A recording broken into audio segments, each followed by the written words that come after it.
I'm a whisper lost upon wind. I'm the ember that'll burn you down. I'm the water that'll drown you. I'm a star that's just a black hole now. I'm a terrifying danger. I'm a fruit decaying on the ground. I'm a swallower of anger. I'm the tree that falls and makes no sound. I make no sound. 'Cause if I stand up, I break my bones, and everybody loves to see them all unfold. Ain't nobody giving up, 'cause nobody gives a fuck. Stand up and break my bones. Everybody wants what they just can't hold. There's nobody praying for me. I am fungus in the forest. I'm a lizard with a poison tongue. I'm the child in the manger. I'm the one who sacrificed his son. Rust is showing on my armor. I am wheezing like an old man done. I'm a product of my anger. I'm the bullet in a loaded gun. Stand up, I'll break my bone, and everybody loves to see them all unfold. Ain't nobody giving up, 'cause nobody gives a fuck. Stand up, I'll break my bones. Everybody wants what they just can't hold. There's nobody praying for me.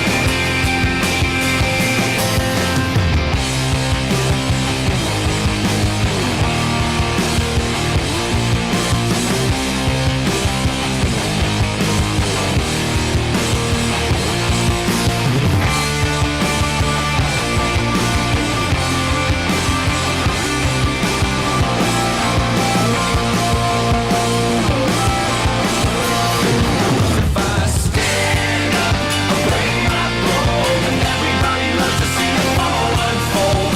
Ain't nobody giving up, 'cause nobody gives a fuck. Stand up, I'll break my bones. Everybody wants what they just can't hold. There's nobody praying for me. There's nobody praying for me.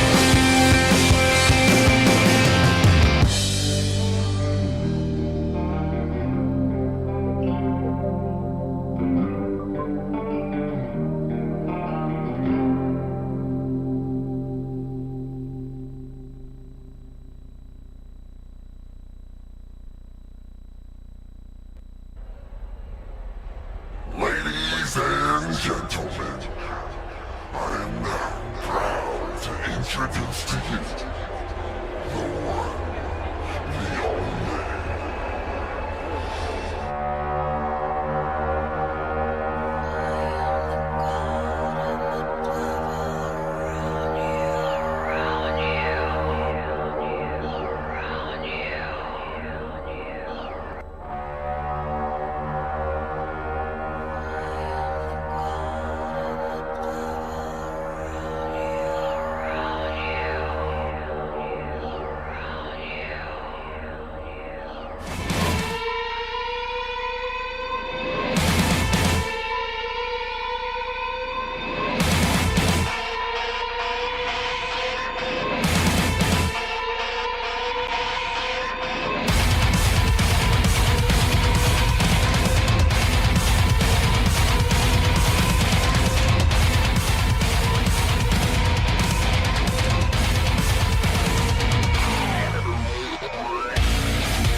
evening and welcome to Goddesses and Devils with your hosts, Amanda Mcmanus and Katie Kamara. Stopping by tonight is Christopher Wayne Fisher. So before we get started, here is a quick disclaimer. This show is for a mature audience only, and we ask that everyone please be respectful to one another. There is a zero, when I say zero, I mean zero tolerance for any forms of harassment, disrespect, vulgar comments. So if you feel that your comment may offend someone, then please keep it to yourself. During tonight's show, we will dive into the mind of serial killers. So please be advised, we do not in any way, shape, form condone acts of violence in any way here on Goddesses and Devils. But we will be speaking about things like that tonight. So this may trigger your own personal response, so be forewarned. So when we think of the human mind, we think of it as sets of faculties, including cognitive aspects such as consciousness, imagination, perception, thinking, intelligence, judgment, language, and memory, as well as non-cognitive, excuse me, tongue-tied. We have to do it like once or twice a night or it won't be fun, right, guys? Mhm. And also Right. talking about other aspects of it are non-cognitive. Christopher, you're absolutely right?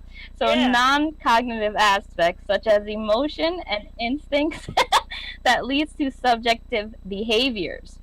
The primary the primary competitors to physicalisms as the interpretations of the mind are idealism, substance dualism, and types of property dualism, and with some aspects of elemental materialism and anomalous monisms. With these attributes having a long, when I say long, infused tradition in philosophy, religion, psychology, and cognitive science, and what constitutes a mind, and what are its distinguishing properties, right? So our mind is this big matrix of, you name it, thoughts, processing, understandings, you name it.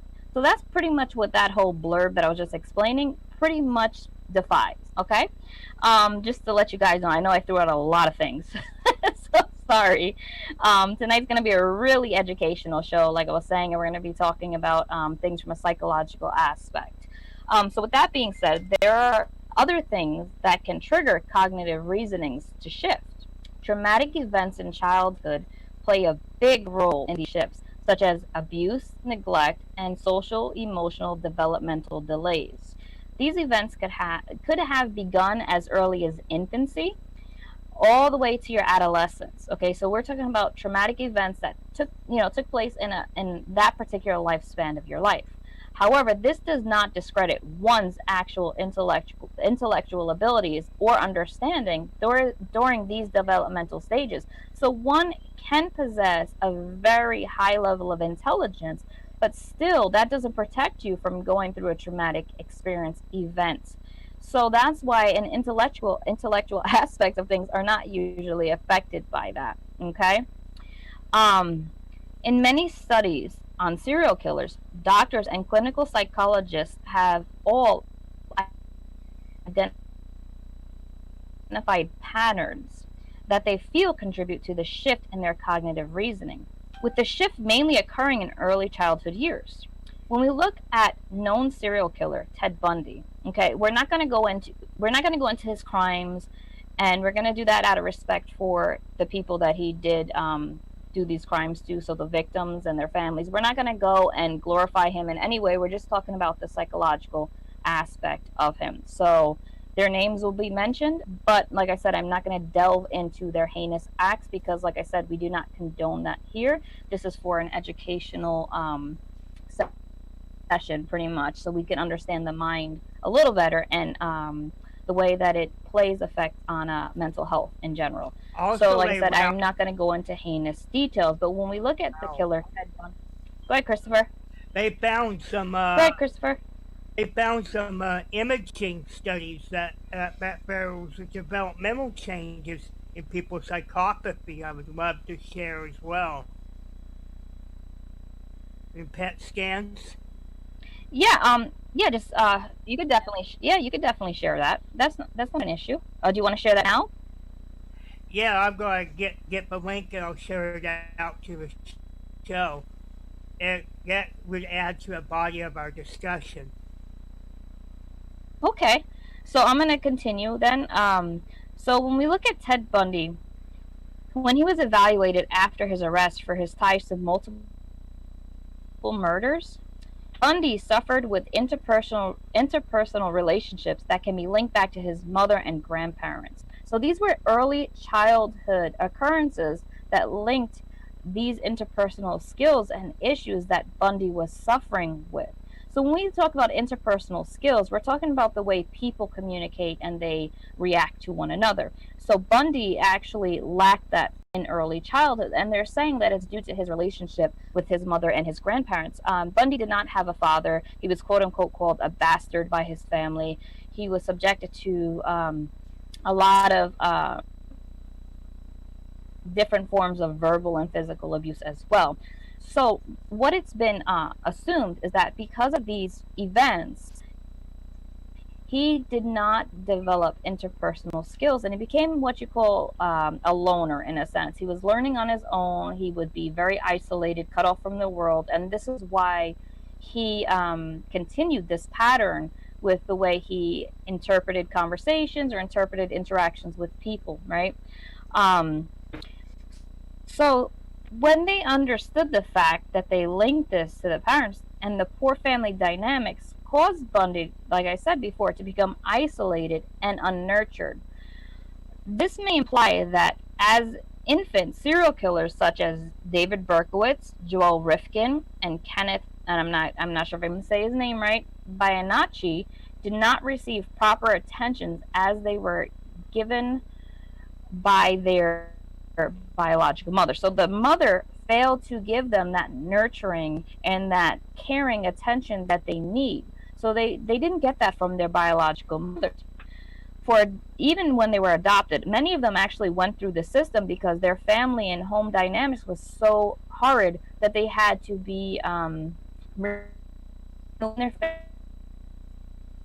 family, and they were a lot of times we strive for to make those children that we adopt into our homes as comfortable and as welcome as possible. But we're talking about back in the 70s and 80s, where a lot of the times the individuals weren't screened fully. So you can definitely have taken a child out of an abusive situation and just throw them right into another.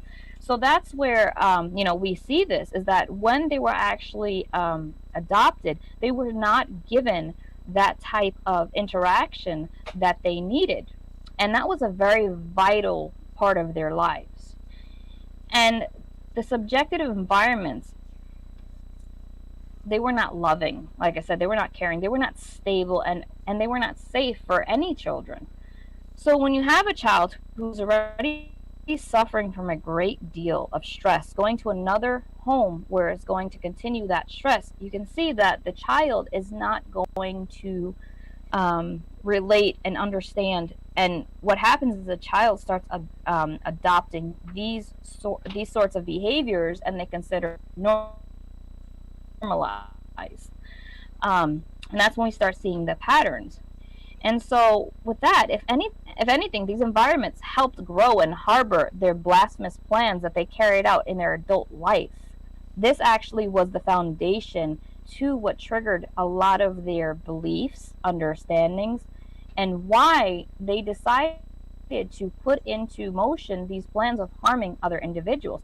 Now, the individuals that they harmed, they would maim, torture, rape. They would do a lot of things to them. But like I said, I'm not going to get further into it out of respect for the families and the victims out there.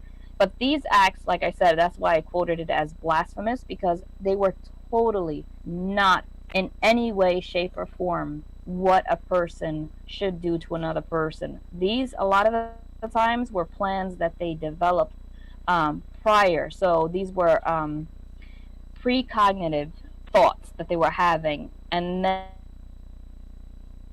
they were acting out the crimes, right? So this was premeditated murders, okay?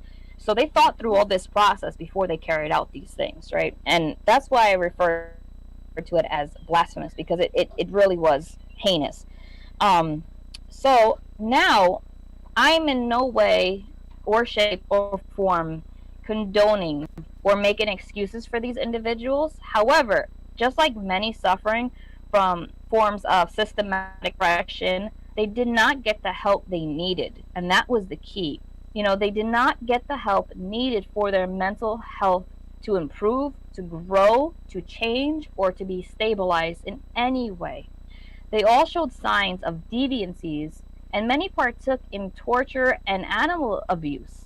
So they would actually, a lot of these serial killers actually uh, pretty much confide in their doctors and the clinical psychologists that they were torturing and maiming animals. Now, they were not, a lot of them, some of them did though, but in childhood, they were not doing it to worship or to do anything occult wise. But as we see them growing, they started delving into the occult and things like that, where they would do sacrificial things. So this was a long pattern of unhealthy behavior that went unnoticed. Okay.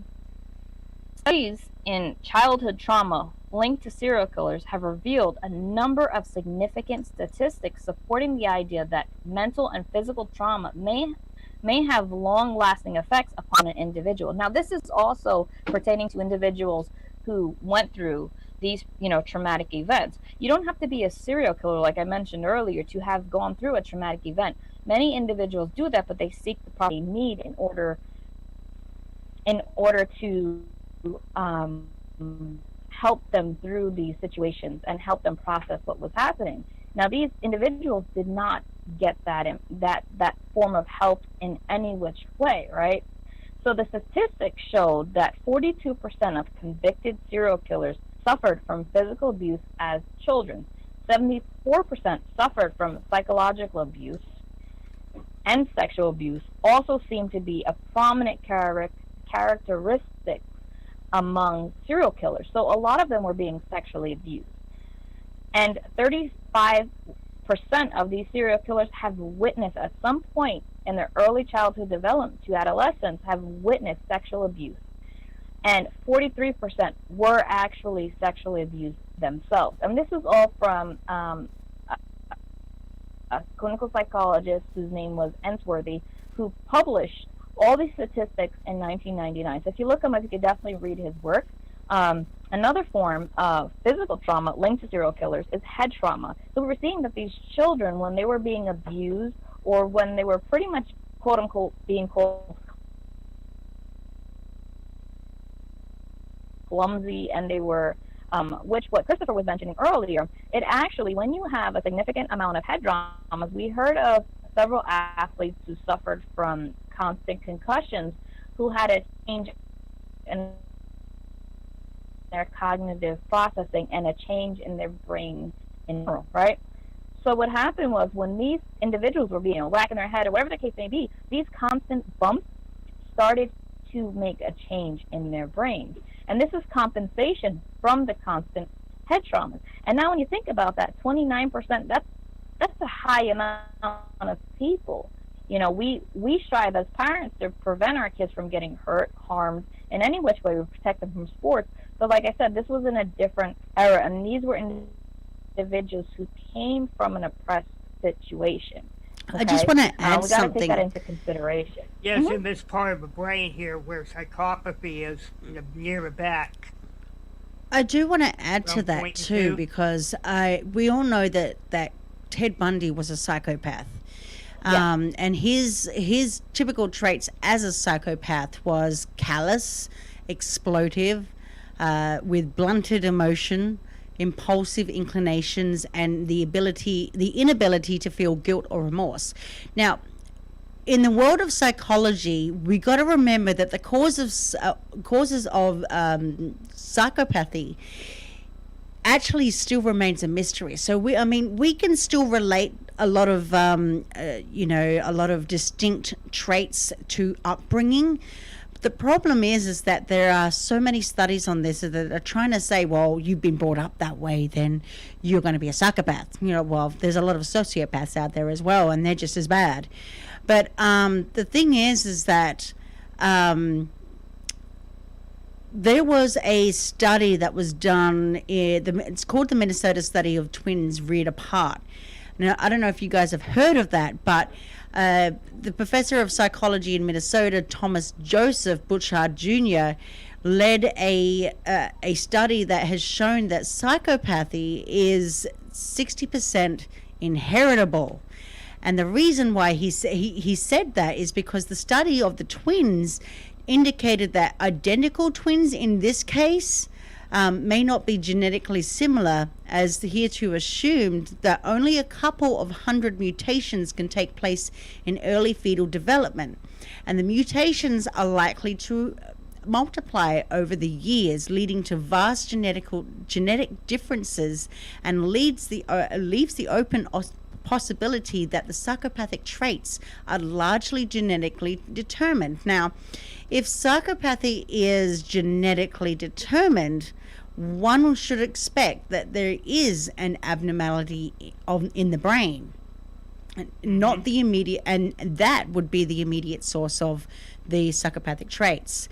But the thing is with that is that brain scans actually revealed that psychopathy in criminals was actually associated with decreased connectivity between the amygdala, a subcortical structure of the brain that connects with negative stimuli.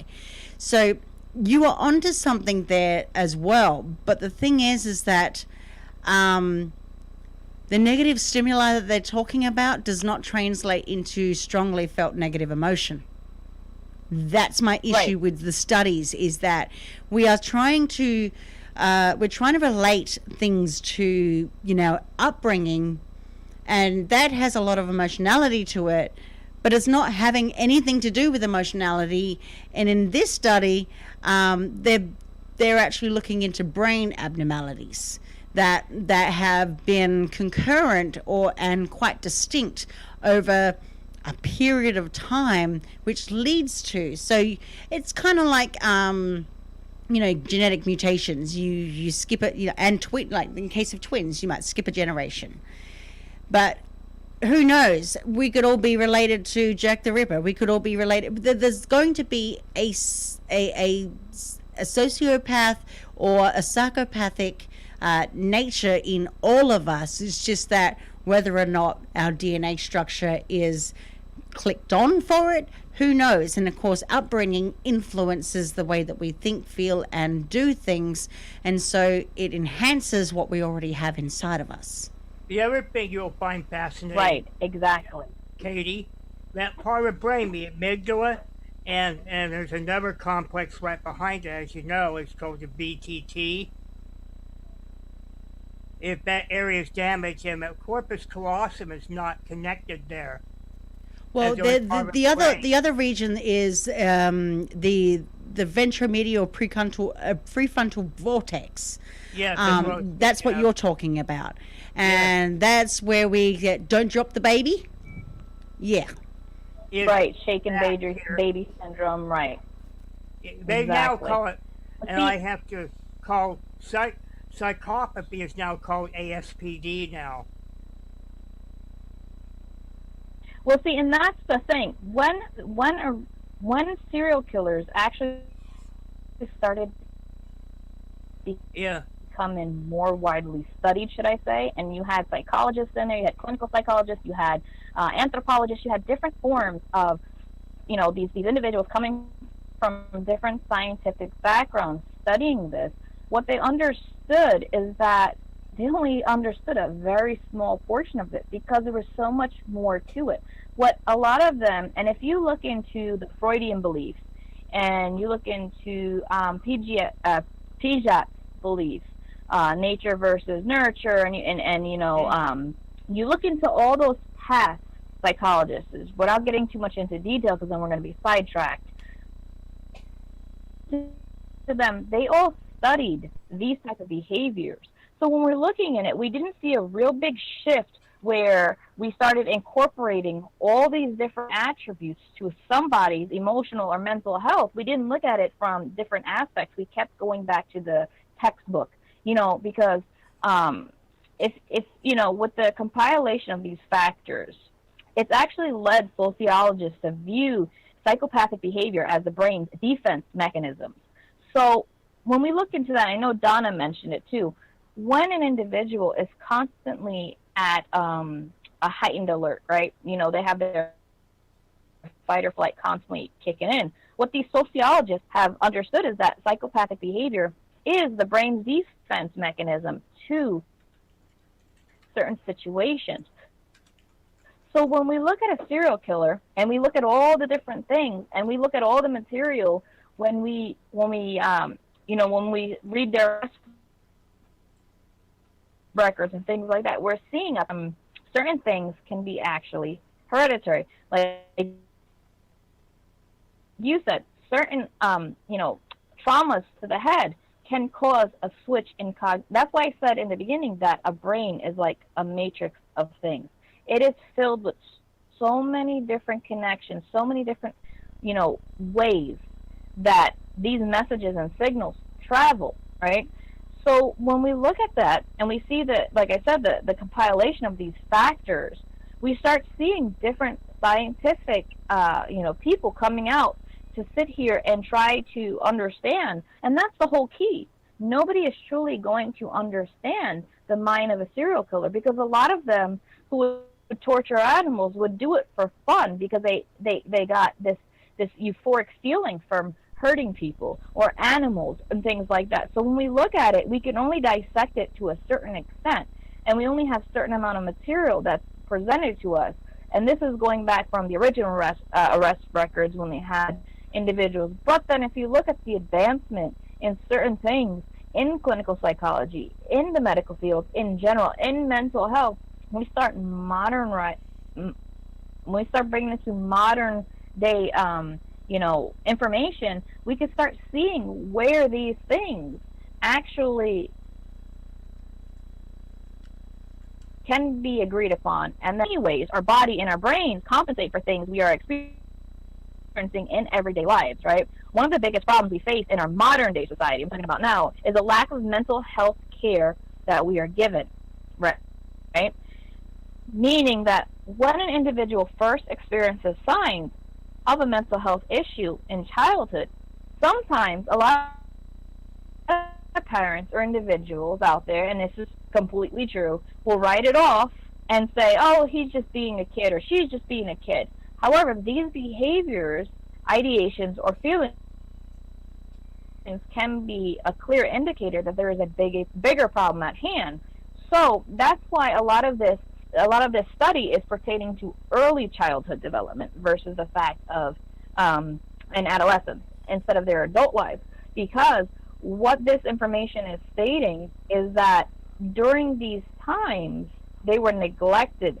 So when they were pretty much acting a certain way, because of their situation, they were being ignored. And it's kind of like passing the buck, right? It's kind of like, well, the system failed them, or and that's not what it is. What we see even in modern day society is the lack of mental health care that is provided to individuals in general. Okay, things like bullying have also been a common shared experience by many serial killers. A lot of serial killers had went through situations where they expressed they were being bullied, and it triggered them. And the bullying has also led, in modern day, has led to many individuals harming or ending one's life because of the constant, mental turmoil they're going through, right? They're going through so much emotionally, physically, they're feeling this pain. It's a whole pattern of things, right? So what serial killers had stated, and there was a high pattern of them, that they all were bullied either for, they were bullied for many reasons, right? So when are we pretty much all going to wake up and realize that mental health plays a big role in everybody's lives? Mine, Christopher's, Katie's, my family, your family, everybody's family out there. Mental health is one of the biggest things, and that's pretty much why I'm doing this segment. Mental health is one of the biggest things that are ignored. We constantly see cuts in programs and things like that where it helps individuals, right? And back then they really didn't have this big, understanding, but they had some understanding to it. But because it wasn't an important understanding at that time, we're seeing that as a pattern. And that's my point here. Mental health is very much a big part of everybody's lives, right? And that's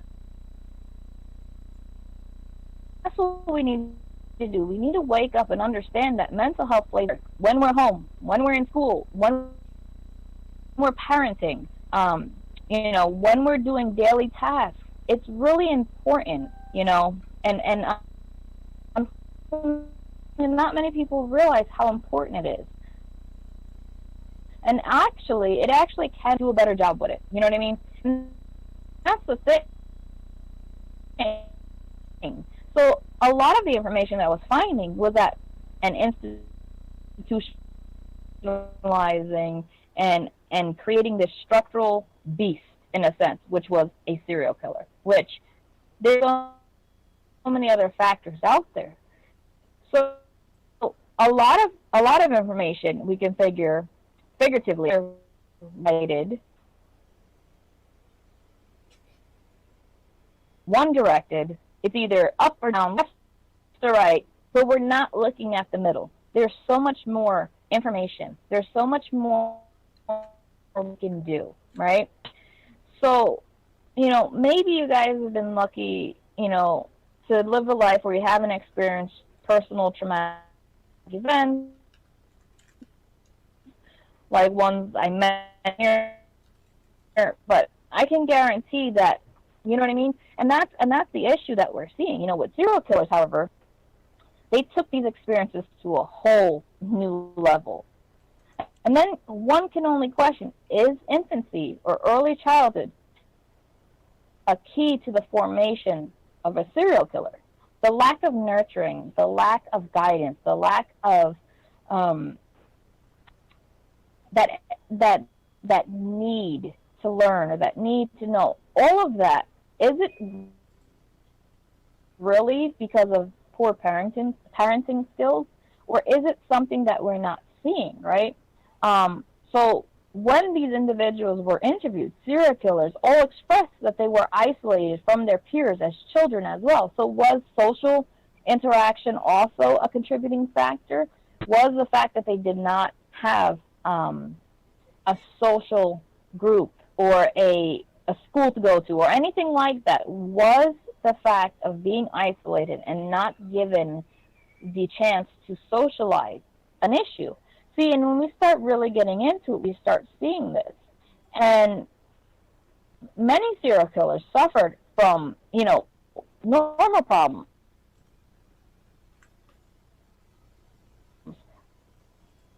Weight problems, some had speech impediments, some had learning problems. But that was the thing. These individuals shared some commonality who have not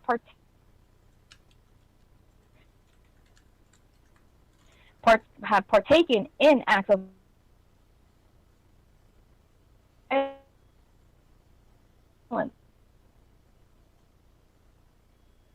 The way these individuals did.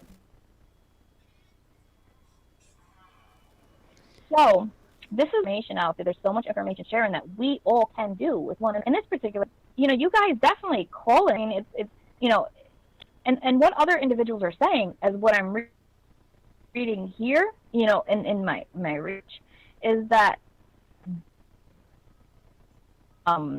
many serial killers who I said suffer from weight problems, stutters, and learning problems such as dyslexia due to bullying. Many of these serial killers began harboring secret aggressive fantasies where they would actually think and play through thoughts of them killing their bullies or maiming their bullies or torturing their bullies or creating a situation to where they can get back at the bully and publicly or physically harm these individuals. And, this is what we're seeing too, because they started harboring these aggressive fantasies.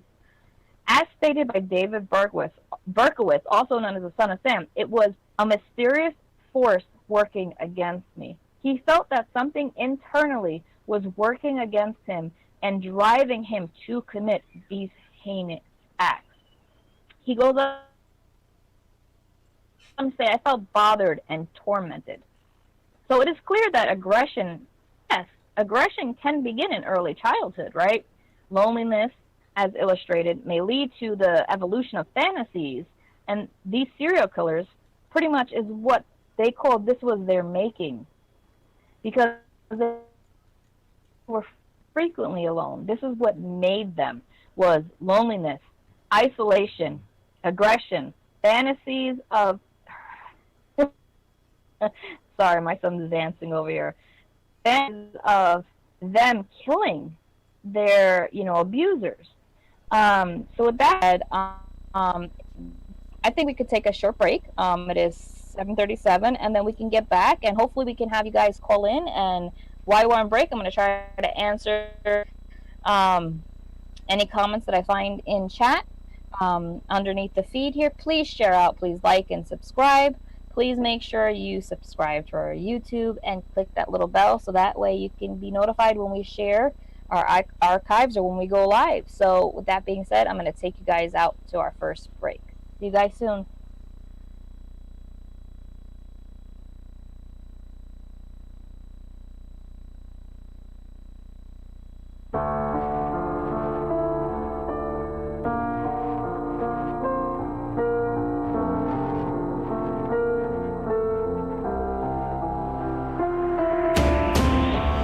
Another head hangs slowly, child is slowly taken, and the violence causes silence. Who are we mistaken? But you see, it's not me, it's not my family. In your head, they are fighting with their tanks and their bombs and their bombs and their drones. In your head, they are crying. What's in your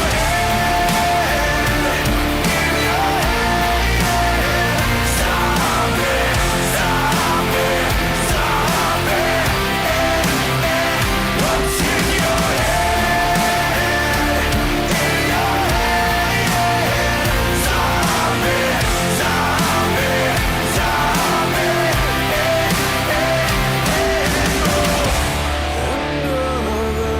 mother's breaking, heart is taking over.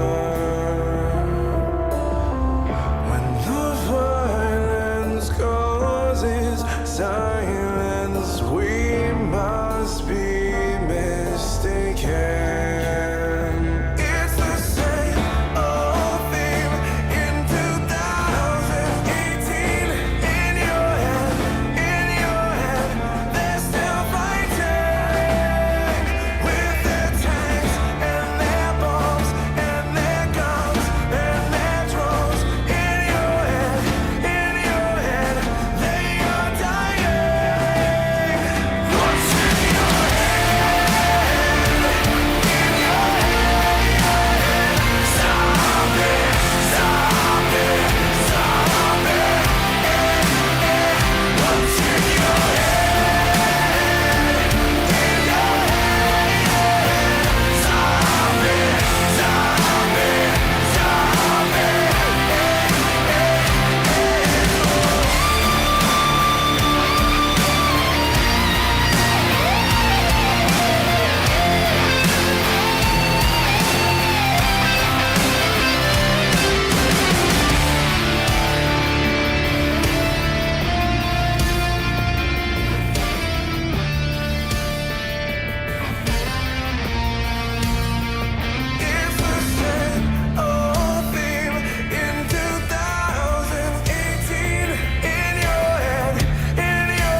I remember when I lost my mind.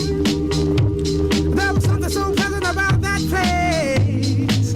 Even your emotions have an echo in so much space. And when you're out there without care, yeah, I was out of touch. But it wasn't because I didn't know enough. I just knew too much.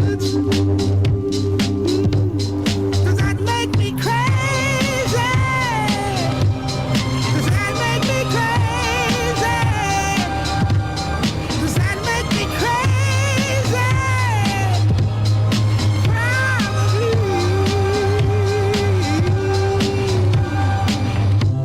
And I hope that you are having the time of your life. But think twice. That's my only advice. Come on now, who do you think you are? Bless your soul. You really think you're in control? Well, I think you're crazy. I think you're crazy. I think you're crazy, just like me.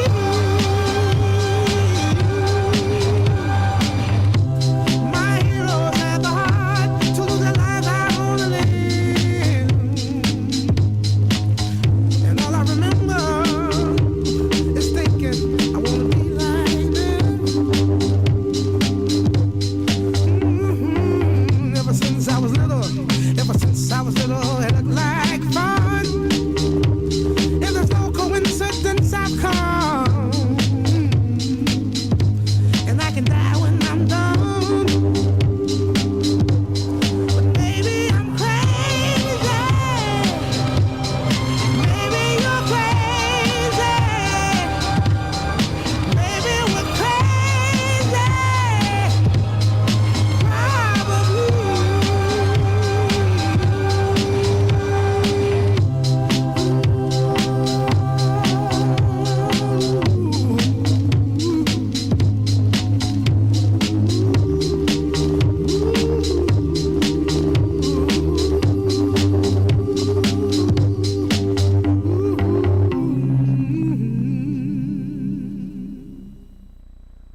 And we are back with Goddesses and Devils. So we do have a caller. Hi, how are you? Thanks. Me? Yeah. Yeah. Oh, I'm good. Sorry, I was on mute. Jumping on Talking a to myself. trampoline. It's okay. I'm good. Chris just invited me on last minute, and I thought, cool. Yeah, I'm a psychologist. He said the topic is psychopaths, or psychopathy, or sociopathy. Serial killers, yep. Serial killers. Yeah. Mhm. So what we're doing. Yeah, that's Sorry. certainly a psychopath. Yes, definitely. It's called I guess I antisocial wanted to make a personality distinction disorder between now. what's called a psychopath in like pop psychology. I don't mean to be like diminishing of that, but like, for example, the book The Psychopath Next Door, which is like kind of frightening. It's about a guy who like has a work interview and he leaves his dog home unfed, and instead of going back to feed the dog, he like goes to this work interview. But anyway, they say that there are like 25% of people are psychopaths like that, and that would include serial killers. But in the DSM, it's called antisocial personality disorder, and the prevalence is like 3%. So that's where I would really expect serial killers to land. Right. And that's the thing with the DSM. We've seen it go through many different changes. I think we're on DSM 5 now, right? Yeah. And that's with better understanding, and the more we study into things Sorry, like you froze. I look crazy. sociopaths. And something is, we're starting to see. Yeah, my internet likes to go in and out. I'm sorry. My right. kids are on their electronics too, so that kind of cuts in and out. Understandable. What I I have horrible service. was saying is, I think we're on the DSM-5 now, and That's what correct. we're seeing is a more no, it's see that we're seeing a shift in things. We're seeing more of an umbrella effect with the DSM-5, where it's starting to cover a big variety of different forms of psychosis.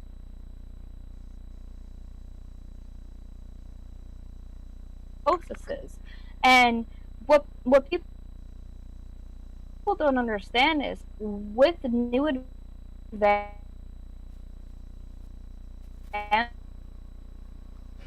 Amanda, you're really whether going in it's and out right now. science, and we're starting to see better, and we're starting to see psychoses that are starting to think through, but they've always been in certain behaviors. So when we look at serial killers, I'm gonna call in, okay?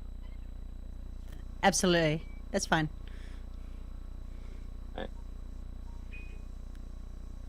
Yeah, As you were saying, Daniel. Yeah, let me. It's funny. In my freshman year in college, I took English composition. I got like a C-, so I had to retake English, like with some, other kids. And this new English class, I got to pick any research paper I wanted, and I actually chose serial killers. So it's a really interesting topic to me. I remember all the book I had was by Robert O'Hare, who, came up with this psychopathy checklist, and I just remember distinctly he said the difference between a psychopath and a sociopath. Yeah, and that's very, very true. I mean, the people who are deemed sociopaths, though, don't necessarily cause harm or commit violence to others. But the signs of sociopathy, they actually appear in childhood, as a childhood conduct disorder. But that can evolve and predict violent behavior in adulthood. So it's not necessarily it doesn't necessarily have to do with upbringing, but it can have a lot of influence. I mean, a lot of the stuff that we do in adult life, in accordance to the environment that we're living in, because you can have the most beautifulest upbringing and still be a sociopath or a psychopath and still be a serial killer. So I mean, some of the research that is out there in terms of psychology, can be really, really defunct. I mean, a few things to say to that. The prevalence of serial killers is just like so little. Like what percent of the population is a serial killer? There's probably like 20, in human history.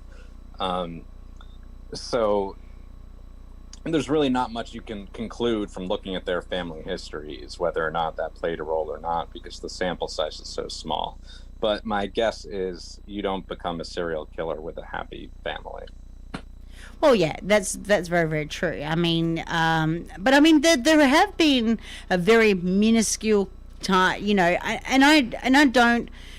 I'm not going to go all for the classical. I've been through abuse and trauma upbringing, because that's not going to discount the other people that have had a classic beautiful upbringing that still become serial killers, but they generally are related to serial killing as a sport, because they're getting off. There's a sexual arousal that comes with it. Yeah, I mean, it's different. So I think John Wayne Gacy, there was a recent special on him.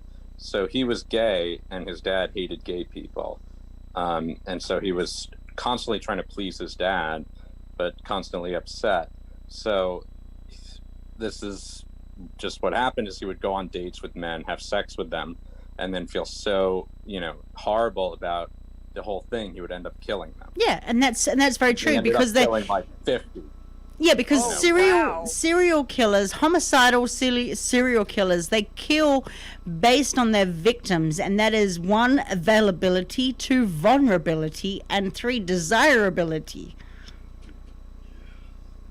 So, I mean, they really go down to a T when it comes to targeting. I mean, you could have availability can be selected based on the lifestyle of that person, or whether, you know, for instance, whether he or she, you know, for instance, I'm just going to say from a female point of view, but for a single female who regularly spends her time alone in the evening, you know, is available for a break-in and an attack. That's availability. Vulnerability is when they are there, then the victim themselves has a low self-esteem or is susceptible to trauma, i.e. the narcissist, the whole narcissist theory. Desirability may mean the appeal of the attractiveness of the victim itself, and it could be a multiple of numerous motivations behind that. That could be race, ethnicity, gender, age, body type, and or just. But with those people that are actually serial killers that do go ahead and kill for sport, especially for sexual arousal. For those who do become sexually aroused when they kill, that is, or homicidal, I should say, that is because they lack something.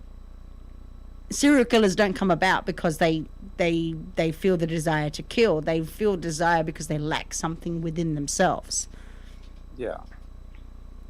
And for instance, like sexual arousal means you could have a lack of, you could suffer from impotence.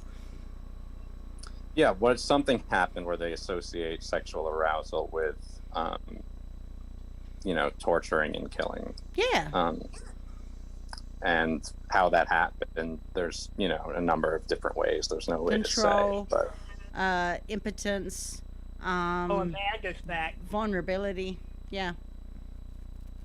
Yeah, I mean, like with kids who become serial killers usually have been torturing animals and killing animals, and I think that experience sort of primes them to be, you know, sort of rewarded pleasurably by torturing and tormenting life. Exactly. And I mean, these certain traits, though, of coming from the FBI. I mean, they've got a behavioral unit. Like we've seen TV shows like Criminal Minds that are really highlight the behavioral traits of homicidal serial killers. And I find it fascinating how they highlight sexual deviancies as one of the big motives of serial killers. I mean, I wouldn't, you know, base my knowledge of serial killers off of Criminal Minds. Oh yeah. Oh, I know. But I find it fascinating how they bring it to the forefront to gain knowledge, Yeah, even if it is a fictional thing. TV shows are always fictional, but there's some truth behind some of that. There is, even for serial killers who don't explicitly experience sexual arousal during killing. I think they may unconsciously sort of associate, you know, like some sort of orgiastic experience with the murder. Well, in a light term, I've always, you know, seen it as someone that's filling a void at some point. Filling a void. Yeah. And you see that a lot, not just in serial killers, but just filling a void in particular with many people who have suffered through upbringing, through any sort of type of trauma. When they either use their trauma for good or for bad. It's like playing victim. And when you play victim, there's all sorts of things like you've got the whole narcissist syndrome that comes out from that. Playing the victim can be very narcissistic. Sure. I I try to stay away from that whole narcissistic survivor abuse internet world, just because the terminology gets confusing for me as a psychologist. Oh yeah, exactly. I mean, but I mean, again, it can be very, very difficult to determine any kind of motive, because I mean, psychology is a field that is constantly evolving.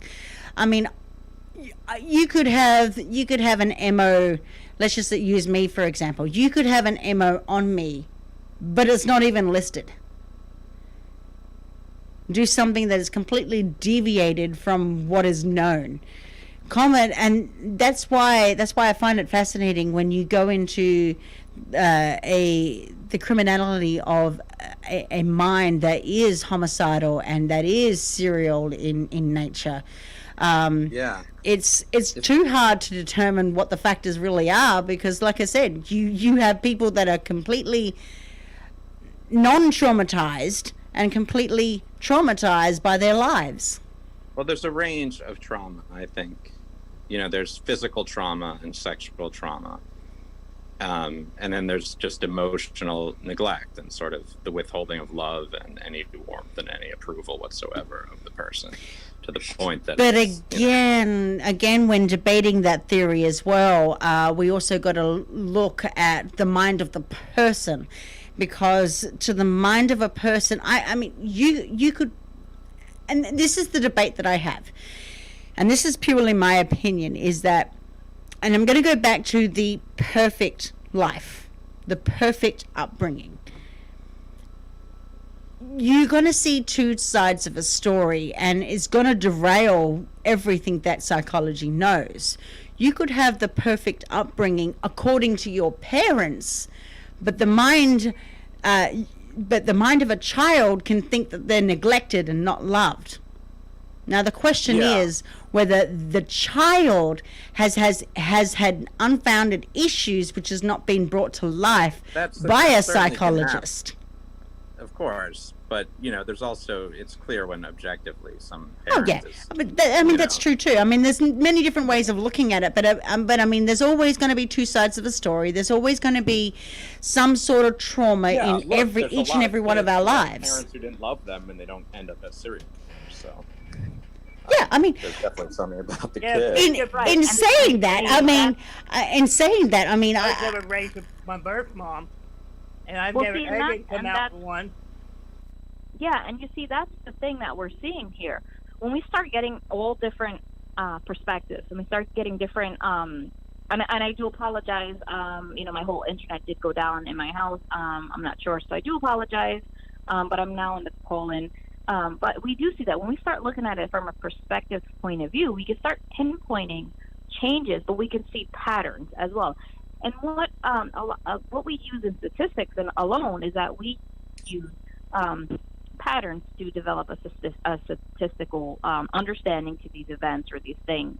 And a lot of it comes back to the fact that individuals suffered some sort of traumatic event, or what they classified as a traumatic event, and it occurred in early childhood. So that's why, like I was saying before I got cut off, we're starting to see a shift in things where we're starting to look at it from an individual standpoint, and we're not labeling. And that's like one of the biggest issues. Is we're actually that's the perspective that the FBI used to have in the 70s and 80s, and then sort of abandoned that in the 90s. And it's interesting that you say that they're circling back to that.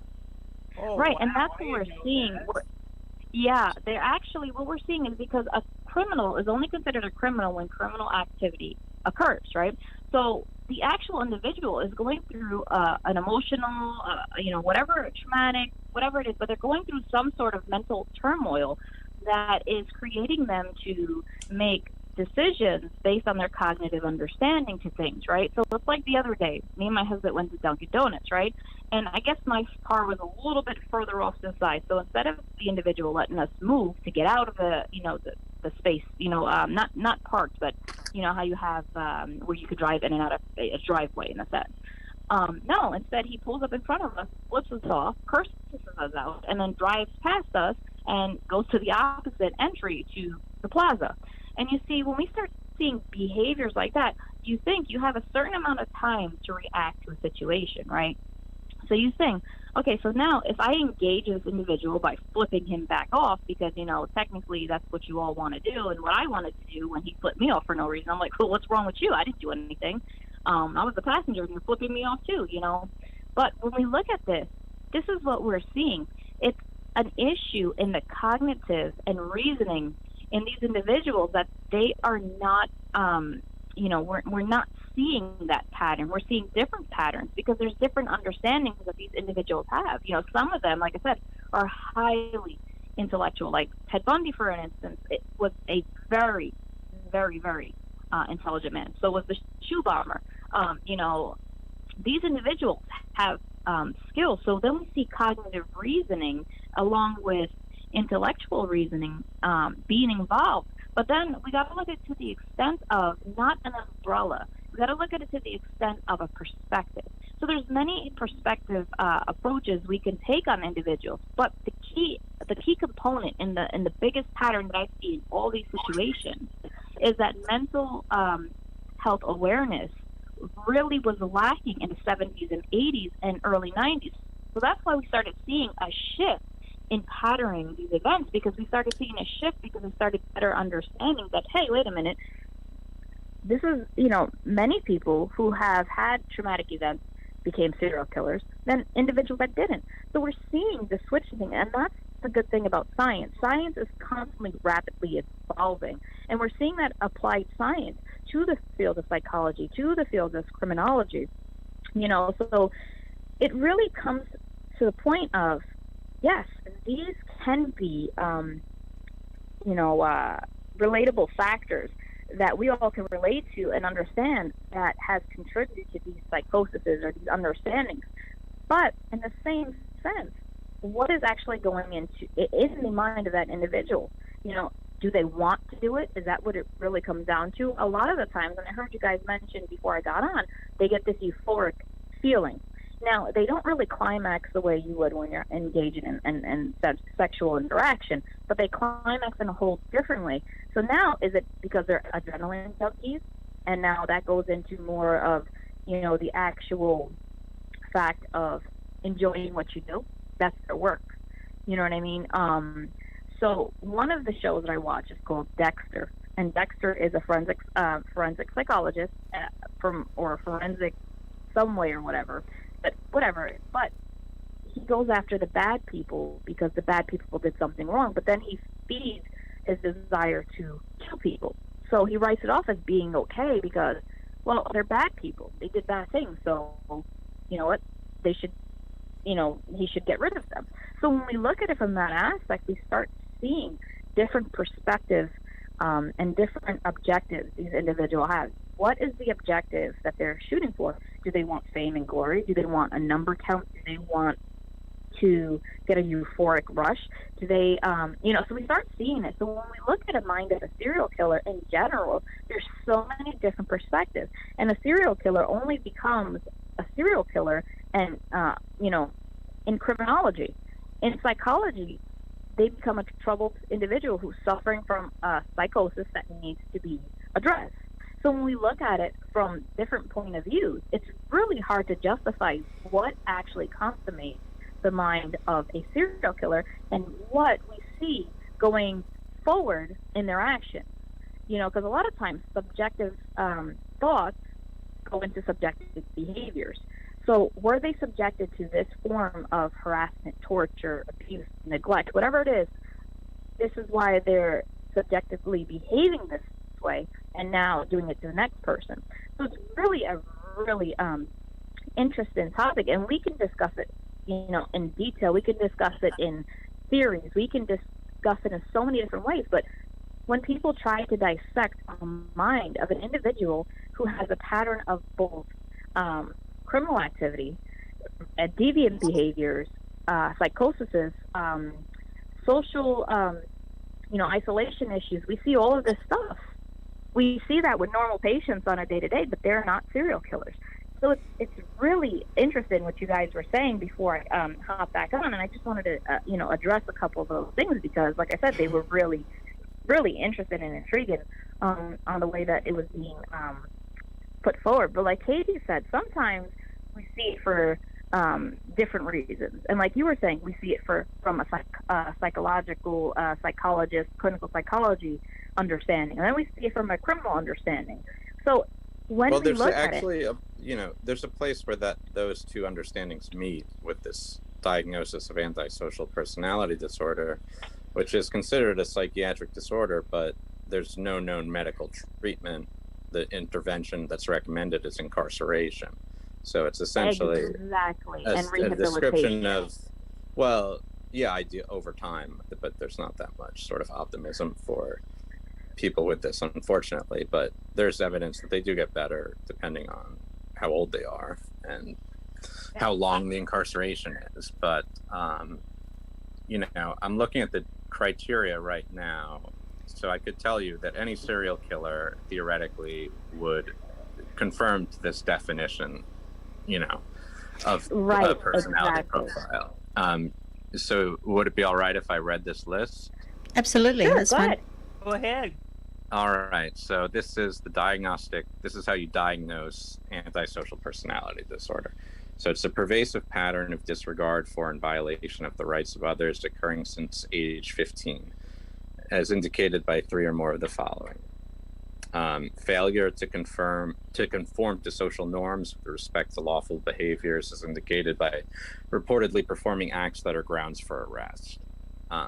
So the person has to continuously engage in illegal activity regardless of whether they're caught or not. Right. And, That's and one that's the thing. criteria. And that's actually a newer definition and a newer criteria. And this is what I was saying. So the DSM is constantly evolving to better equip individuals to help people in this particular category. And that's what we're seeing, and a lot of people, again, stem these behaviors to oppressive situations, whether it's systematic oppression through adoption. Right, and we're seeing a pattern. So a lot of the old work does correlate with the new work, but there was never a label for it. We can throw labels on everything and anything just to suffice what our understanding is. But are we truly taking and incorporating that individual's mental health from the point of the first notable moment where we saw a shift in these individuals' behaviors? Right. And technically, agree we're with not. No, Yeah, I and agree. technically, we're not. And that's what it really comes down to. Is the fact that, a person's mind in general is very fallible, right? And it's feeble. Okay, so a person's mind is very feeble and fallible, and we use it as an instrument in our lives. We use our mind as a tool to help us get through this so-called life, right? But in the same sense, when we're doing this, we're constantly making mistakes. We're constantly, not understanding what we're doing either to the fullest effect. So, like I was saying with that gentleman who put me off, if I would have engaged that gentleman and gave him that response, that could have created a bigger situation. You know what I mean? So when we start noticing these erratic and quote-unquote non-normal behaviors, the other part of it is that we're engaging these behaviors and how we're engaging them. And that's the other thing. So when a parent writes off a child for shooting a cat as he's just a little boy, he didn't know better. Well, I'm sorry. He must have knew something in order for him to do this. What was the understanding behind that thought of shooting that cat? Yeah, shooting a cat is to harm? objectively pathological and sick. I mean, there's no, right. So we start know. seeing. Right, exactly. So we start seeing these pathological behaviors, but because individuals do not study the mind and its, and its processing, we start seeing where mental health starts to derail. We see it where it's being constantly neglected in many ways. Look, sorry to in interrupt, but I got to run in a second. I just wanted to say thank for having you. me on. No, And- thank you for calling. And if you want, you could definitely shoot me a friend request on Facebook, and we. Thank you for coming by, Daniel. Thank you, Daniel. You're very welcome, Christopher. I'm happy to anytime if you You've want been me my back. friend for a while, and it made me happy you joined. I was happy you invited me. You have So my till next deepest time, respect. You're a enjoy. smart guy. Well, thank you for your time, Daniel, and giving us a different perspective on things. And that's what we do here on the show. We try to do it in the most unjudgmental, unbiased fashion, so that way somebody out there can learn something, whether it be me, Christopher, or someone listening. So it's really important that we continue to keep an open mind when discussing anything in general and keep that communication to a positive note. So thank you, Daniel, for taking the time to discuss this with us. I was just going to mention too, I'm actually, I don't know if people know, well, people who know me well enough know that I'm a country bumpkin from Australia. But I'm actually also from the very town. I'm from the very town of the most gruesome, infamous murders of Australia. Believe it or not. So here goes. I was brought up in the country. 500 people lived in the town. I lived on the main street. And in that main street, back in the old days, back in the 90s, there was the old banks that used to be there. Back in the days when banks actually had vaults that you could see behind the counter, those type of days. I mean, it was just a country town, so I mean, who knows? But back in the days when banks used to be attached to buildings where the living quarters of where the bank manager would used to live, I don't know if it resonates the same in America, but it's definitely in Australia. And it was known infamously, and they made a movie about it. It's called The Snowtown Murders, if anyone wants to look it up. And it was 12 barrels were found in an old bank vault. After the bank was long gone, and somebody had hired out the building itself, plus the residents behind it, or attached to it, I should say. And the motive behind that was completely unclear. But what I will say is that the killers were led to believe that the victims were pedophiles, homosexuals, or just weak. And if you go and look at the movie, if you want to go look in the movie, I suggest have a strong gut, because these guys, it was a trio that did it. They would kill people, and then they would put them into a barrel of hydrochloric acid to get rid of the evidence. Well, when the evidence was found, the bodies had not quite disappeared, and some bodies were buried in some backyards all over my hometown of Adelaide.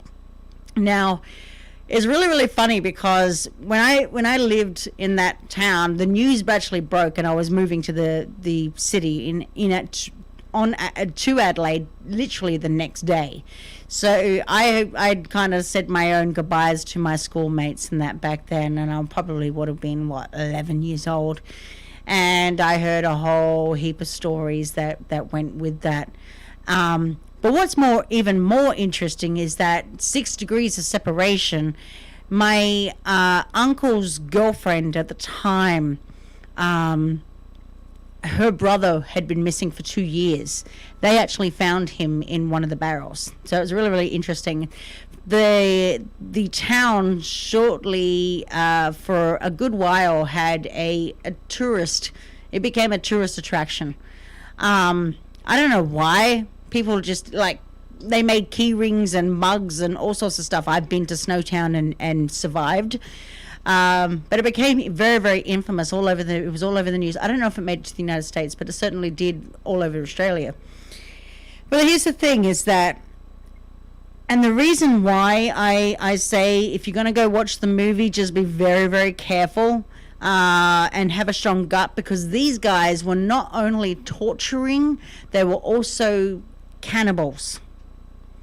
So if you talking about heinous criminal activity in regards to serial killers, you're going to see a hell of a lot. The other most infamous murders that you would have seen made into a movie based on a true story is Wolf Creek. The reason why I bring that up is because Wolf Creek was just about, the people, the victims itself was basically in the wrong place at the wrong time. Now, the perpetrator happened to be someone that just liked weapons, and somebody who would ultimately, his MO was to make it look like that there was a problem, say, i.e. a car broke down, need some help, bring it back to my place and I will fix it up for you. Ultimately, you're screwed up, and you are either, they're not even sure if they were drugged, but one thing led to another and you're tied up or you're imprisoned. Now, the reason why I kind of brought up the good upbringing, the bad upbringing earlier is because I wanted to show the difference between somebody that had a good upbringing, then went into violent or criminal activity. The perpetrator of Wolf Creek, the original, not the movie itself, but the actual perpetrator that plays the Wolf Creek based on a true story kind of guy, he had a love for weapons, so he wanted to test them out. He was an average guy, didn't have any problems whatsoever with life or anything in general. You were plucked out because you were completely just besotted with testing things out. But the other thing is too, in his adult life, and here's where it runs into some issues. In his adult life, he decided that he had he played victim to his own insecurities, and which led him to criminal activities like rape, which he actually said he was not guilty for, and completely 7 times he tried to appeal his case. But the thing is that you have 2 perfect examples here, what you're talking about, Amanda, and that is the traumatic upbringing. Then you have the other story that I'm telling, which is basically you having a normal childhood, no emotional problems that stand out, and yet you have someone that gets involved in criminal activity who leads on to more criminal activity as an adult, and there's no prior recognition that there is any mental disorder or mental anything. There's no psychological problem beforehand.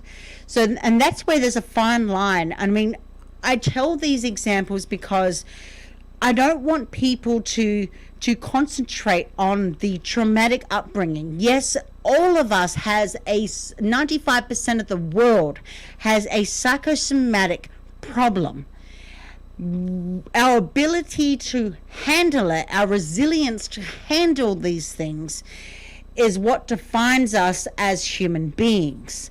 Now, I don't want to sit there and say, hey, well, you had a good upbringing and therefore I can't see you as a serial killer or a homicidal person. But I also don't want to discount those who have gone through trauma, who have legitimate psychological or emotional issues that they're dealing with, and then lead on to criminal activity afterwards. Do you get what I'm saying?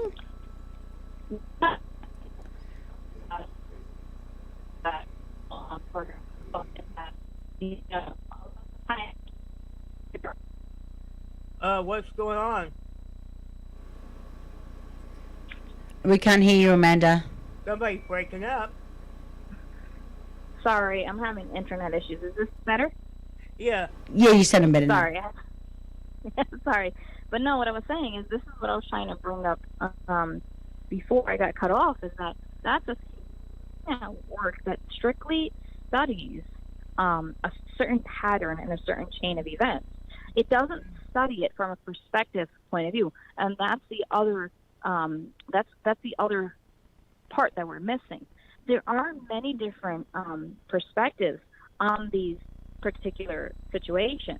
A serial killer is only considered a serial killer when it's a constant chain of killings. They go on a killing spree, and that's why they're called a serial killer.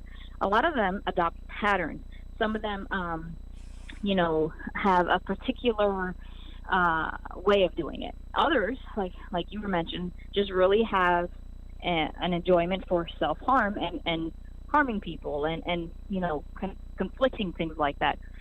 So that's the thing. We have to look at things from a perspective point of view. We can gather all the information on prior serial killers and modern day serial killers and things like that, but the thing is that we're not taking the most important thing into accountability, which is the mental health of individuals, the understanding of labels, the understanding of oppressive situation.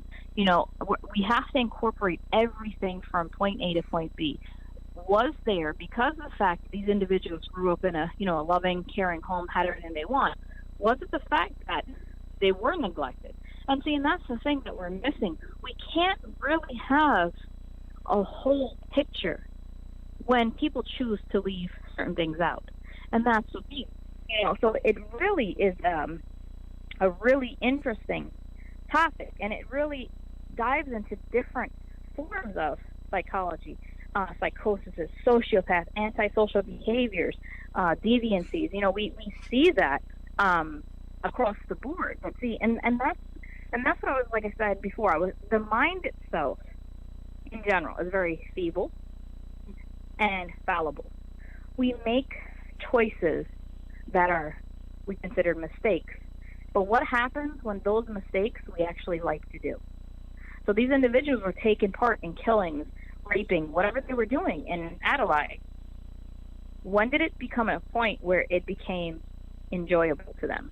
And that's the thing. A lot of times they act on this euphoric feeling.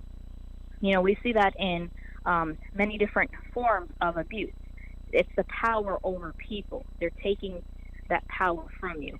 And we see that. And so that's the thing. We have to look at it from a very perspective point of view.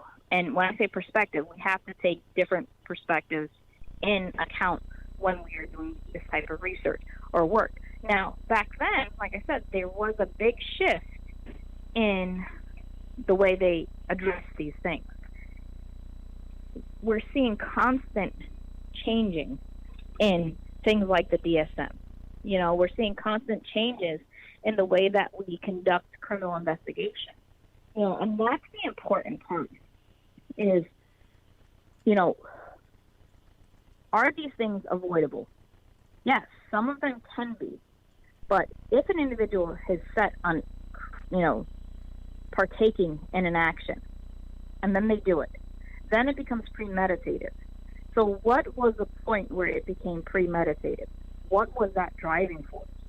So there's a lot of psychology that goes into this study, right? There's a lot of different sciences that go into this particular study. And the reason why a lot of the time these serial killers were caught was it was a pattern, a chain of events that linked them to these crimes. Did they know this person? Oh, they left their markings or whatever the case may be. So that's what I'm saying. When we look at the mind is such a big web. And for us to say that we know what consummates a serial killer is really far-fetched, because we really don't, because then there are cases like you mentioned, Katie, where individuals supposedly lived a normal life and then partook in these crimes. But then, is it really normal for them to partake in them? No, it's not. So now it becomes a psychological thing. So it's constantly ping-ponging between the two, so it's really hard to justify their behaviors. But in the same sense, we can have a somewhat understanding to the mind of a serial killer. And that's what it is. The perfect recipe, they're saying, for a serial killer is poor connection, understanding, traumatic events or experiences, lack of interpersonal abilities, and lastly, the lack of mental awareness. And this is what becomes the perfect recipe in the making of a serial killer. So it really is one of these topics that, honestly, the only way we're going to get a perspective on is if we take each and everybody that committed these crimes and we develop a statistical pattern. And that's what we rely on, because it's data, it's information. But then when we look at it, we start saying, okay, well, they're just alike, there's a pattern. No, that's where we're wrong. They're individuals. And we got to take into account their individuality as well as their past traumatic experience or non-traumatic experience that occurred throughout certain developmental stages of their life, because this is where they're saying that this is when individuals have that cognitive shift that we were talking about earlier in the show. So it's one of those things that it's violence in no way, shape, or form is okay. But it's one of those things where we really need to start focusing on mental health awareness in general, across the board. So when we have a bully in school, is that bully our next serial killer because they're partaking in torturing, abuse of their fellow peer? No, a lot of people are bullies that turn out to be normal individuals later in life. But see, this is what we're seeing. So it's really one of those things, like I said, that we have to look at it from a perspective point of view. When we look at John Wayne Gacy was a pedophile. And he would harm, maim, and unfortunately kill children. There also was, I don't know if you guys are familiar with the Nightmare on Elm Street series. Well, there actually was a person that they based those movies on. There was an actual serial killer that they based those movies on. If you guys want to go take a look at it, you definitely can look it up. These are yes movies, but it depicts a serial killer in a different fashion. And there's even a nomenclature for the type of treatment to suppress REM sleep, and the medication that is real too. But then that is true actually. But then we also got to look at it from what Chris was saying, from a medication point of view. A lot of pharmaceuticals out there, if you read the label, state it can cause shifts in cognitive awareness. It can cause suicidal ideation. So that's the other thing we're seeing. We're seeing that sometimes we're treating these individuals for one thing, but we're causing a whole new issue. So we really have to look at it from a perspective point of view. But is there anything else you guys want to throw in there? This has been an amazing show, and I'm very happy I had my friend on here. No, it definitely is a very, very amazing show. And, we thank all of our listeners for their support and sharing and liking what we do. It really is a lot of work that we put into our shows to bring you guys information. We look up statistics, we look up documentation, we look up scientific backings, we look up, like Katie was saying, the history of her town and the serial killer who pretty much... Yeah, you should really go check out that movie. If you've got a stomach for it, go for it. But if you don't, because 50% of the people that actually did see the cinema release ended up fainting. They were carried out by paramedics. That's what I'm saying. What's the name of this movie? Just have a really strong gut for it. Send me the link. I'll see if I can find it, and I'll send a link soon. But I did put up in the chat what the movies were. Most people, that was international, so I know most people would know Wolf Creek 1 and 2. There's 2 movies made about it. Not sure which one I think I like, but both of them were equally okay. But the Snowtown Murders, yeah, I know all about it. I haven't actually watched the movie myself. And of course, I'm not promoting it, but I'm going to tell you what the movie is. The only reason why I didn't watch it is because I know all about the story. I also know I used to live there. I know somebody personally, one of the victims. So, I went through a couple of years where I used to tell people when I was living back in Australia of this whole scenario, and people used to say, "Well, are you a murderer?" I'm like, no. But you see, the thing is that it became a tourist attraction, just like, because, and that's why it became one of the most infamous murders of all time. Forget about Ned Kelly for a second. That's another infamous murderer as well. Another one was Chopper. Chopper was a guy that just was irritated by everything, and he'd have his shotgun and he'd shoot you. Right, and then you have individuals like Herb Baumeister, who would actually go to bars intentionally to meet males and bring them back to his home and partake in erotic asphyxiation and drown his victims and asphyxiate them as well. And then when we look into where I grew up in New York, and one of the infamous killers there was the son of Sam. And I remember my parents telling me stories that while they were dating, this guy was roaming the streets. Come to find out, he didn't live far from where we lived. So, I mean, when we look at it, we really don't know everybody the way we think we do. That's why, like I said, it's really important to promote mental health awareness, to promote perspective thinking. It's just crazy how you had another one who was named Finch was his last name, and he actually, one of his victims almost got away, but the police officers handed the victim right back to him because he claimed that was his boyfriend and he was on drugs. And this was like in the 70s. This was probably anywhere between the 50s and 70s. I don't remember, but it was later. It was one of those dates where people didn't really have a clear understanding to things like this. But he murdered and ate and partook in cannibalism to these individuals, these young boys. And he was somebody's next door neighbor, and he was the nicest man in the world, except for when he was doing his dirt. So that's what we have to look at, Well, see, that's why I brought up all the scenarios that I brought up, because I can't say, and in more particular, I said psychology is evolving. You cannot just come up with a straight MO. There are patterns, yes, but not MO. The MO itself on each is individually catered for that individual perpetrator. It's not, right. I could be the nicest person in the world, but you don't know who the hell I am.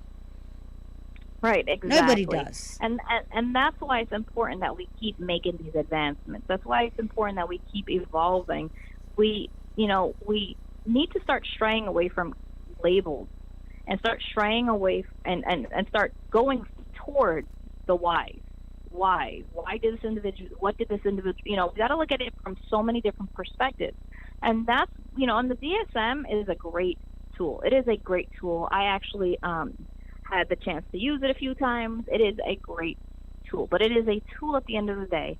So we really need to take time to understand our patients and understand what we're doing. You know what I mean? And that's why it's really important that we keep evolving. We really need to start opening better communications. And that's why, like I said, we do this show. We do this show so we can open up these communications so we can start learning something from one another, because we are each other's biggest allies in the fight against things like mental health awareness. We need to go and try to help these individuals that we are neglecting because we don't see every sign that's been classified in a book, or we don't see a pattern that was done prior. So this is why perspective approaches is great. So in conclusion, pretty much for this whole show, a person's mind, like I said 3 or 4 times, is very feeble and fallible. It's an instrument used throughout our lives. When you add poor connections, understandings, traumatic events or experiences, lack of interpersonal abilities, and lastly, the lack of mental awareness, this then becomes a perfect recipe in the making of serial killers. So with that being said, I'm Amanda Mcmanus. I'm sorry that I had to leave you guys for a short time while I reconnected. Technology is evolving, I guess, too. So when it does, maybe I'll get better better reception. And this is my lovely host and co-host, Katie Kamara. And this is my dear friend, Christopher Wayne Fisher, coming to you live from Goddesses and Devils. Please make sure you share, like, and subscribe to our show. I hope you found this topic both educational and influential in the way of helping with spreading awareness in mental health. We are all together in this, so let's spread awareness, guys. Yeah, and I those don't in want need. people to think that I'm in support of serial killers and all that kind of stuff. Well, I that's the thing, like we're to not. look at different sides. So like I made a point before, there's always two sides to the story. Now, and it's just a matter of perspective. Just like opinions, we all have them, but perspective Right. is what allows us to learn about the traits and personalities of those around us. Now, those people who are not, into looking at one's personality will never find what one's personality is. You might see Mr. Joe Blow next door. He might be the perfect neighbor, but or she might be Mrs. Bruce or something. I don't care who it is, man, woman, or child, for that fact. And I'm not saying that it's a pattern behavior, but it does go two ways. Now, we can look into these behavioral personality traits and then try and intervene in a nice, comfortable setting. Or we can wait for these people to actually reach out, because the first step to change is you admitting that there is a problem in the first place. And this says a lot for people who are going through mental health conditions. Is firstly recognizing that there is a problem to begin with.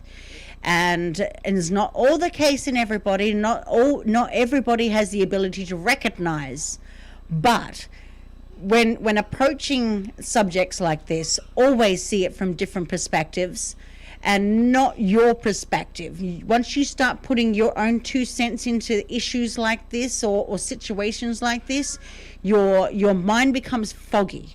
So you have to kind of take a step back and see reality for what it is, and then approach it with a what's the word? Non-biased. An unbiased approach. And that's why Exactly. I like being me, because I can sit on that fence. I can take that approach, whereas I can see multiple different perspectives. And I'm not like I said, I'm not in support of heinous criminal activity. But what I'm saying is that next time when you walk down the street, just think about it for 1 second. You have absolutely no idea what happens behind closed doors. Right. Exactly. And that is 100% true. And that is 100% saying a lot in terms of sexual abuse, domestic violence, and child abuse. Right. And that's why here, like I was saying on our show, that's why we choose to spread love and light and positivity, because there's just so much happening in a person's life that we don't know everything. Even if it's our best friend, we don't know everything. Even if it's a sibling, we don't know everything. A parent, we don't know everything. Our neighbor can be the next Ted Bundy, and we wouldn't even know it because they've never given us an inclination that this was who they are. So it's really important to constantly be vigilant, understanding, open, non-judgmental. Take non-biased approaches to situations, because we might learn something, guys. Remember, we are all in this together, so please, let's spread awareness and the hope that we can help those in need of guidance and support, The other thing I just wanted to quickly mention before we finish up too is that next time you walk down the street, or next time you go see your neighbor, next time you call your friend or your family member or an acquaintance, for all I care, ask them this simple question: are you okay? You may just get "I'm fine" or "I'm good" or whatever. but allow and hold space for that person to talk, whatever the hell they want to talk about. Just allow that time. That is actually exactly what we were saying here tonight, and Katie is 100% right. We have to leave that line of communication open, and we have to, a lot of the times, be the investigator in conversations and just ask simple questions like, are you okay? So with that being said, guys, I hope you enjoyed Goddesses and Devils. We'll be back to you guys live next Saturday. We do try to, pick topics ahead of time, but we also like to keep it, what's that word, Katie? Spontaneous? What's that word I'm looking for? Yes, spontaneous. Spontaneous? So we will bring exactly. So we will be back with you live next Saturday, 7 p.m. Eastern Time. So we will be spontaneous in our topic, and who knows, we might have something interesting for you. But also, guys, just so you guys know, Katie, you could please give them a rundown on servers that they can find us on. And also, guys, just want to let you know that this network does offer a variety of different shows that give different context. So please check out the Global Enlightenment Radio Network's page. You can find them on Facebook, where you can find us as well. So, Katie, if you want to let them know where we can be found, that would be the great. easiest place that you could go find us and all our affiliates is on the Global Enlightenment Radio Network /affiliates. That will show all the links of the places that we are, from SoundCloud right up to Deezer to soon to be on iHeart, and so on and so forth. So go over to that page, go to the website globalenlightenmentradionetwork.com, and you can see all the affiliates. And also I just wanted to make one quick note before we do finish up the show, is that the suicide prevention line, I don't have the number in front of me to tell you what that is, but you can Google it up on your phone. Be remembered that those hotlines out there are going in for suicide prevention, or any of the mental health hotlines. You don't have to be the patient. You can be a family member, you can be a friend, you can be anything. It is a place of or a resource. If you are seeing somebody that is going through whatever they're going through, call the hotline, ask for some advice on how to approach people. Don't not intervene, but just how to approach the situation. It's not just for the victims itself, but for the people who are around. So do use those hotlines, call those hotlines up, and one day maybe you might actually save a life. Right, and that actually that number is, so you can find this at the National Suicide Prevention Lifeline. It's called. Their hours is 24 hours. Their languages that they offer is English and Spanish, and I'm sure there's much more other languages that they offer. The phone number is 1-800-273-8255, and again, it's 1-800-273-8255. And with that being said, I will bid you all a good night. Thank you for tuning in, and we hope to see you next Saturday. Please like, share, and subscribe, and make sure you click that little bell so that way you know we're on. And you can always go back and catch our archives, because Katie does post them up. So in case you missed tonight's show, or you want to share this show with a friend or a family member or whomever, you could definitely find it there. You can find it on YouTube. And you can also find us on the Global Enlightenment Radio Network, like I said. So yes, I would like to wish you all a good night, and thank you for tuning in. Good night. Good I'll night, see you next everyone. week.